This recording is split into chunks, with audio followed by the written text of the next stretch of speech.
How to check iCloud backup status on iPhone. First, unlock your iPhone and go to the Settings app. At the very top, tap your name to open your Apple ID settings. Inside your Apple ID, tap on iCloud. Then scroll down and tap iCloud Backup.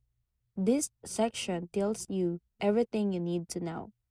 Right here, you'll see if iCloud Backup is turned on. If it is, look just below that. It should say last successful backup with a date and a time.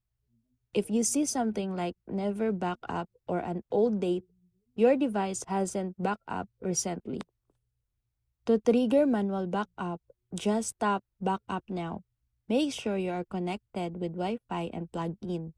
iCloud backups won't run without those.